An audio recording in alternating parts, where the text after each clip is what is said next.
Part 4. Chapter 31. "Abraham, more blood," Tia said, working with a frantic urgency.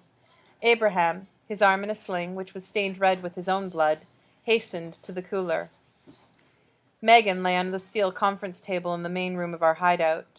Stacks of paper and some of Abraham's tools lay on the floor where I'd swept them. Now I sat to the side, feeling helpless, exhausted, and terrified. Prof had burrowed us a path into the hideout from the back. The front entrance had been sealed by Tia, using some metal plugs and a special type of incendiary grenade. I didn't understand much of what Tia was doing as she worked on Megan. It involved bandages and attempts to stitch wounds. Apparently, Megan had internal injuries. Tia found those even more distressing than the huge amounts of blood Megan had lost. I could see Megan's face. It was turned toward me, Angel's eyes closed softly. Tia had cut free most of Megan's clothing, revealing the extent of her wounds. Horrible wounds. It seemed strange that her face was so serene, but I felt like I understood. I felt numb myself. One step after another. I'd carried her back to the hideout. That time was a blur of pain and fright, of aching and dizziness. Prof hadn't offered to help a single time. He'd almost left me behind at several points. "Here," Abraham said to Tia, arriving with another pouch of blood. "Hook it up," Tia said distractedly, working on Megan's side opposite me. I could see her bloodied surgical gloves reflecting the light. She hadn't had time to change, and her regular clothing, a cardigan over a blouse and jeans, was now stained with streaks of red. She worked with intense concentration, but her voice betrayed panic. Tia's mobile beeped a soft rhythm. It had a medical package, and she had set it on Megan's chest to detect her heartbeat. Tia occasionally picked it up to take quick ultrasounds of Megan's abdomen. With a part of my brain that could still think, I was impressed by the reckoner's preparations. I hadn't even known that Tia had medical training, let alone that we had blood and surgical equipment in storage. She shouldn't look that way, I thought, blinking out tears I hadn't realized were forming. So vulnerable, naked on the table. Megan is stronger than that. Shouldn't they cover her a little with a sheet or something as they work? I caught myself rising to fetch something to cover her, something to give a semblance of modesty, but then realized how stupid I was being.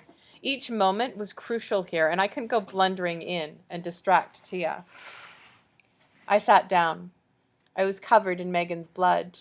I couldn't smell it anymore. I guess my nose had gotten used to it. She has to be okay, I thought, dazed. I saved her. I brought her back. She has to be all right now. That's the way it works. "This shouldn't be happening," Abraham said softly. "To harm's way." "It doesn't work on everyone," Tia said. "I don't know why. I wish I knew why. Damn it. But it has never worked well on Megan, just like she's always had trouble working the tensors." "Stop talking about her weaknesses," I screamed at them in my head. Megan's heartbeat was getting even weaker. I could hear it, amplified by Tia's phone. Beep, beep, beep. Before I knew it, I was standing up. I turned toward Prof's thinking room. Cody hadn't returned to the hideout. He was still watching the captured epic in a separate location, as he'd been ordered. But Prof was here, in the other room. He'd walked straight there after arriving, not once looking at Megan or me. "David," Tia said sharply, "what are you doing?" I stammered, trying to get out the words. "I'm going to get Prof. He'll do something. He'll save her. He knows what to do." "John can't do anything here," Tia said. "Sit back down." The sharp order cut through my dazed confusion. I sat and watched Megan's closed eyes as Tia worked, swearing softly to herself. The curses almost matched the beat of Megan's heart.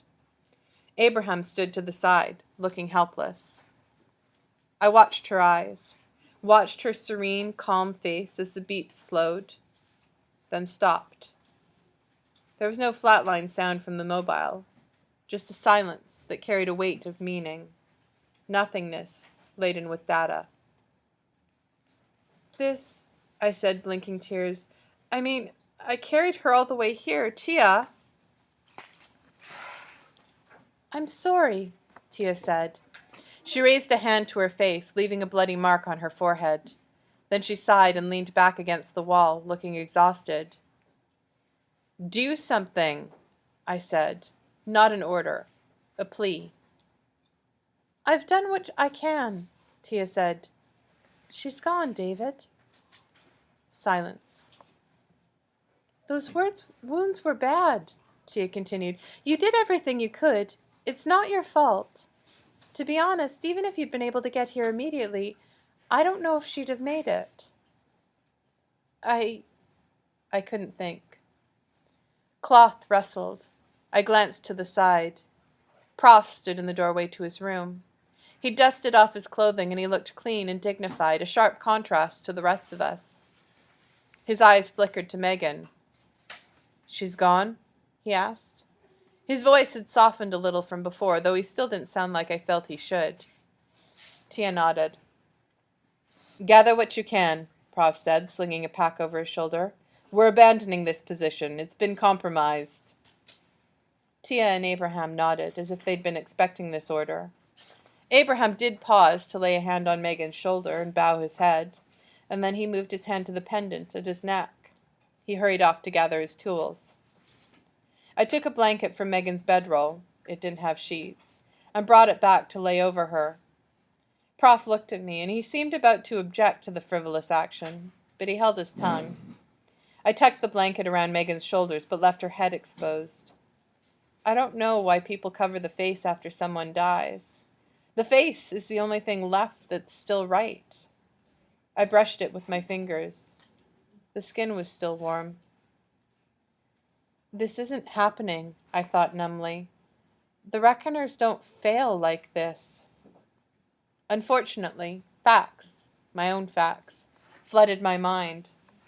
The Reckoners did fail. Members of the Reckoners did die. I'd researched this. I'd studied this.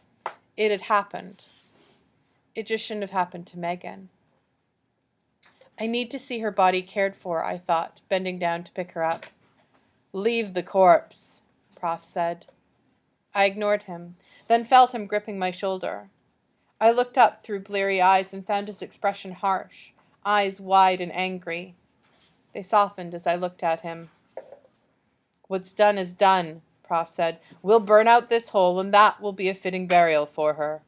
Regardless, trying to bring the body would just slow us down, maybe get us killed.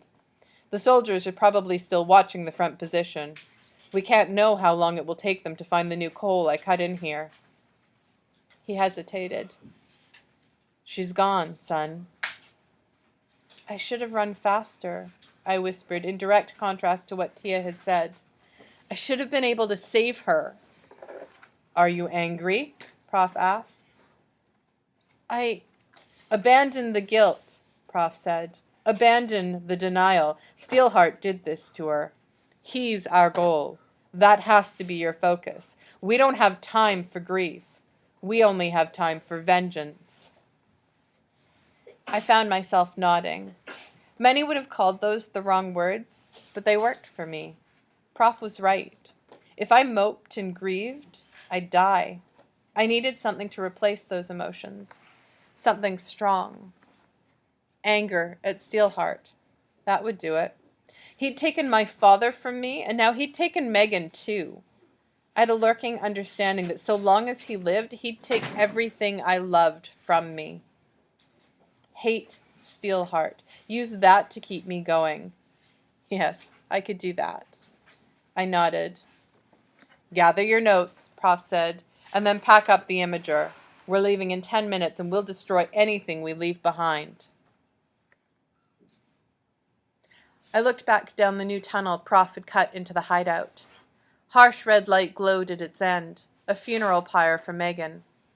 The blast Abraham had rigged was hot enough to melt steel. I could feel the heat from here, far away. If enforcement managed to cut into the hideout, all they'd find would be slag and dust. We'd carried out what we could, and Tia had stashed a little more in a hidden pocket she'd had Abraham cut into a nearby corridor. For the second time in a month, I watched a home I'd known burn.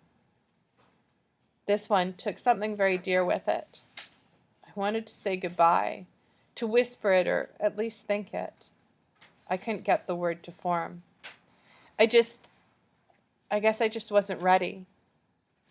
I turned and followed the others, hiking away into the darkness. An hour later, I was still walking through the dark corridor, head down, pack slung on my back. I was so tired I could barely think. It was odd, though. As strong as my hatred had been for a short time, now it was just lukewarm. Replacing Megan with hatred seemed a poor trade. There was motion ahead, and Tia fell back. She'd changed quickly from her blood-stained clothing. She'd also forced me to do so before abandoning the hideout. I'd washed my hands, too, but there was still blood crusted under my fingernails. "Hey," Tia said. "You're looking pretty tired." I shrugged. "Do you want to talk?" "Not about her. Just not right now." "Okay. Then something else, maybe." "Something to distract you," her tone implied. Well, maybe that would be nice, except the only other thing I wanted to talk about was nearly as distressing. "Why is Prof so mad at me?" I asked softly. He looked indignant that he had to come rescue me. That made me sick. When he'd spoken to me via mobile, he'd seemed encouraging, determined to help. And then after, he'd felt like a different person. It lingered with him still as he walked alone at the front of the group. Tia followed my gaze. "Prof has some bad memories attached to the tensors, David. He hates using them." "But he's not mad at you," Tia said, "and he's not bothered by having to rescue you, regardless of how it might have seemed. He's mad at himself. He just needs some time alone." "But he was so good with them, Tia." "I know," she said softly. "I've seen it. There are troubles there you can't understand, David. Sometimes doing things we used to do reminds us of who we used to be, and not always in good ways." That didn't make much sense to me, but then my mind wasn't exactly the most crisp it had ever been. We eventually reached the new bolt hole, which was much smaller than the hideout, only 2 small rooms. Cody met us, but spoke with a subdued tone. He'd been briefed, obviously, about what had happened. He helped us carry our equipment up into the main chamber of the new hideout. Conflux, the head of enforcement, was captive in there somewhere. Were we foolhardy to think we could hold him? Was this all part of another trap? I had to assume that Prof and Tia knew what they were doing. As he worked, Abraham flexed his arm, the one that had taken a bullet. The little diodes of the harmsway flashed on his biceps, and the bullet holes had scabbed over already. A night sleeping with those diodes on, and he'd be able to use the arm without trouble in the morning. A few days, and the wound would only be a scar. And yet, I thought, handing my pack to Cody and crawling through the tunnel to the upper chamber, it didn't help Megan. Nothing we did helped Megan. I had lost a lot of people in the last 10 years. Life in Nukaga wasn't easy, particularly for orphans. But none of those losses had affected me this profoundly since my father's death. I guess it was a good thing. I was learning to care again. Still, it felt pretty crappy at the moment. When I came out of the entry tunnel and into the new hideout, Prof was telling everyone to bed down for the night. He wanted us to have some sleep in us before we dealt with the captive epic. As I arranged my bedroll, I heard him speaking with Cody and Tia. Something about injecting the captive epic with a sedative so that he remained unconscious. "David," Tia asked, "you're wounded. I should hook up the harmsway to you and—" "I'll live," I said. They could heal me tomorrow. I didn't care at the moment. Instead, I lay down on my bedroll and turned over to face the wall. Then I finally let the tears come in force.